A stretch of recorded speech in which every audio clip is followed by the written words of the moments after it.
Welcome to Baz Travels.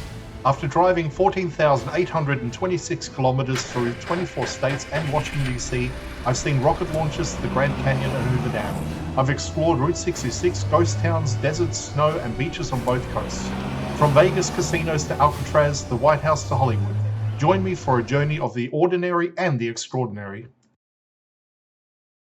Loading destination. Simulation starting in 3, 2, 1.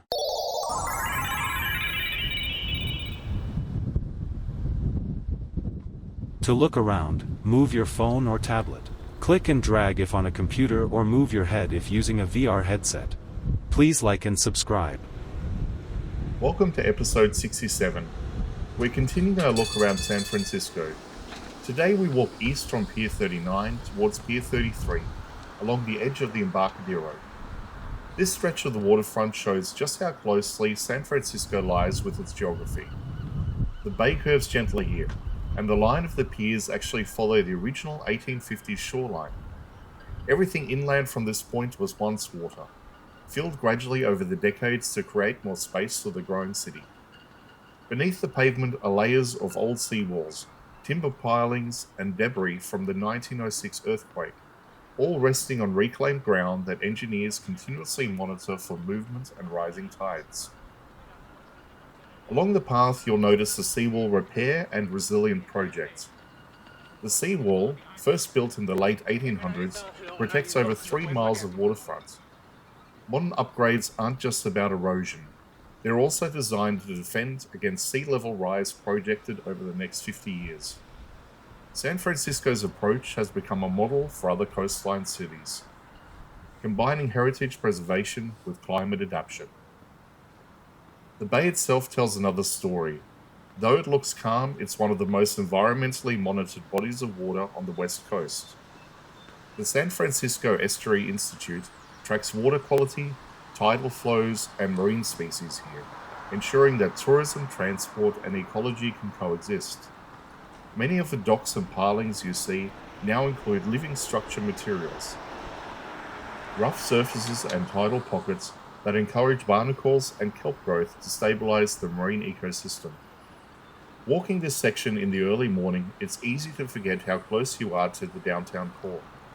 Just a few blocks inland are the city's densest financial towers, but along this edge, the sound shifts to waves, wind, and the occasional horn from a passing ferry.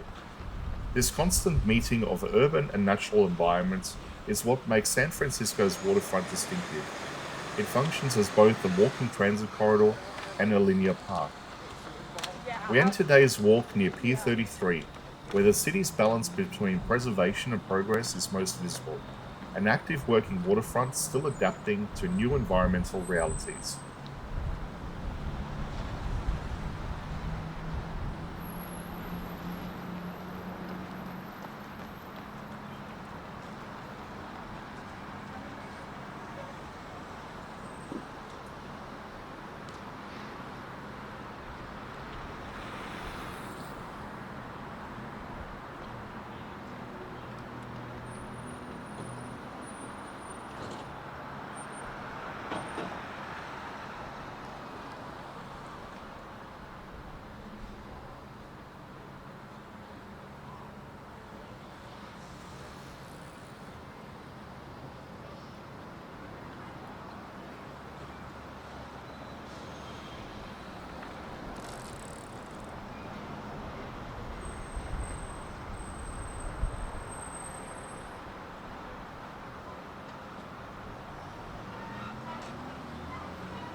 concludes episode 67, a quiet, informative walk along the Embarcadero, east from Pier 39 to Pier 33, reflecting how San Francisco continues to evolve with the bay itself.